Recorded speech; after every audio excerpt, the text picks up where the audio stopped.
actually share a lot of our history and influences that came from different parts of the world. And these are important information for us to understand how our culture and history came about. And there is a missing gap now between a large amount of public, which are the youth, and their misinformation of what is local and traditional in our local arts scene. And Jawi being one of it. So my project is called Calligraffiti. It's a mixture of calligraphy and graffiti artwork. And graffiti, as you guys all know, is a huge contemporary art movement. It attracts the youth from all walks of life. If they're not doing it, they appreciate it, they think it's cool, they're interested. It's contemporary, it's relevant today. And you can see now we have large murals and walls down at Masjid Jamek stream. It's fully packed with graffiti artworks. So I think this is relevant. It's a powerful tool for us to engage and grab the attention of the youth.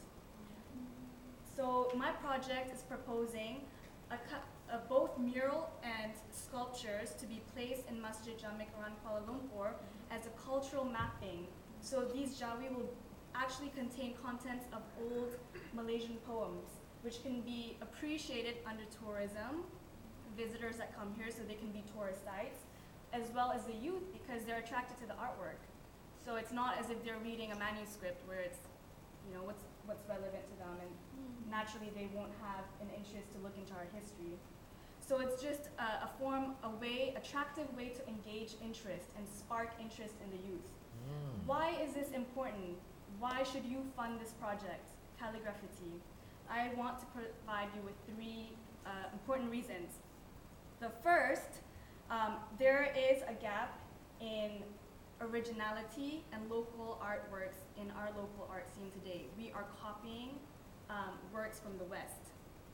I see this rapidly here in Malaysia. And so we don't have a strong local identity the way we see it in Indonesia.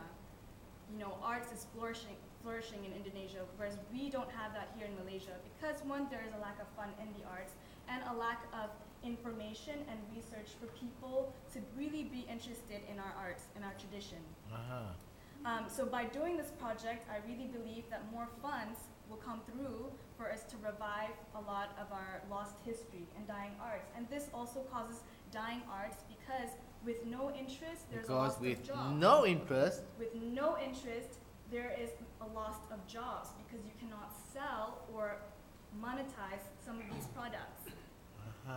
Do people really want to buy artworks of Jawi today and spend tons on it, right? As opposed to buying an artwork from Picasso? Yeah. So that is point That one. is not a fair comparison. Well, okay, today, do you see a lot of production of Jawi artworks in the market?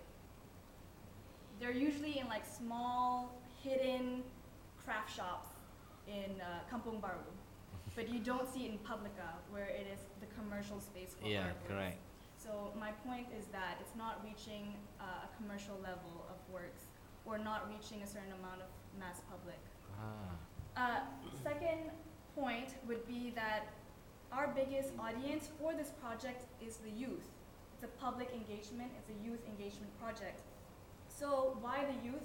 Because in order for us to revive and preserve and maintain the arts of Jawi, it's for us to transfer the knowledge to the younger ones. So today, we don't have many experts in Jawi. Why? There's no one that wants to learn. So this is why we need to target the youth and not older generations because we need to transfer this knowledge.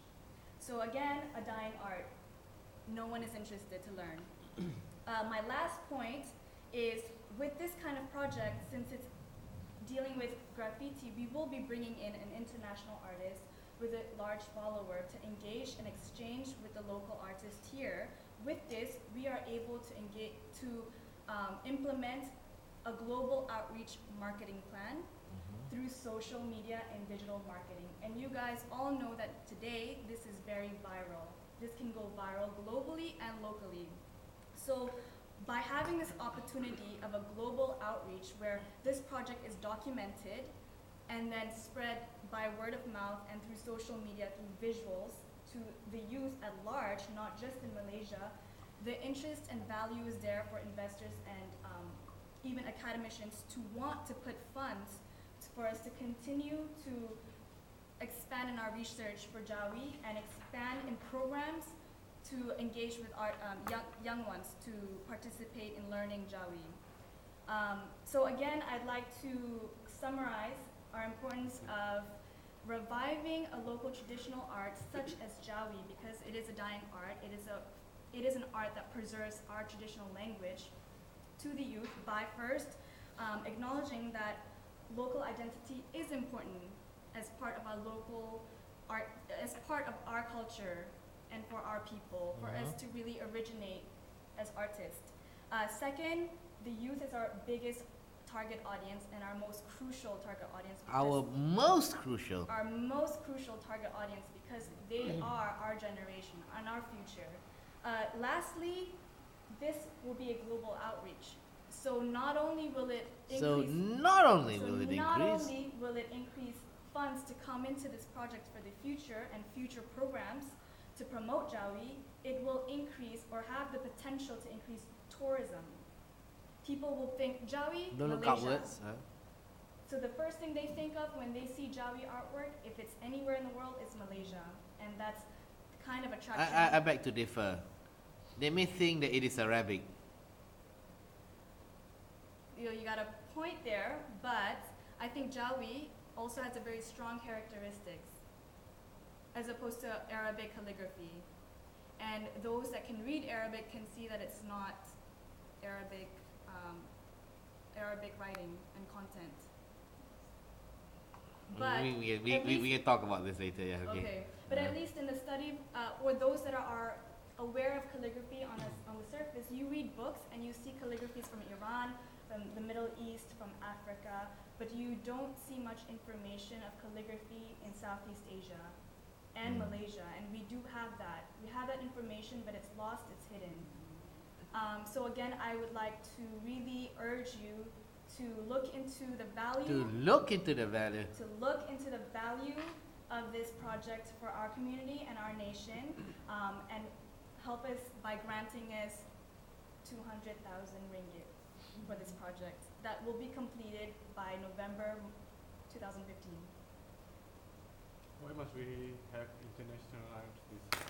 Why must we have international artists? Because right now we don't have any artist, calligrapher in particular, or graffiti artist that has a huge follower. So we need, it's part of the marketing plan to have a crowd puller.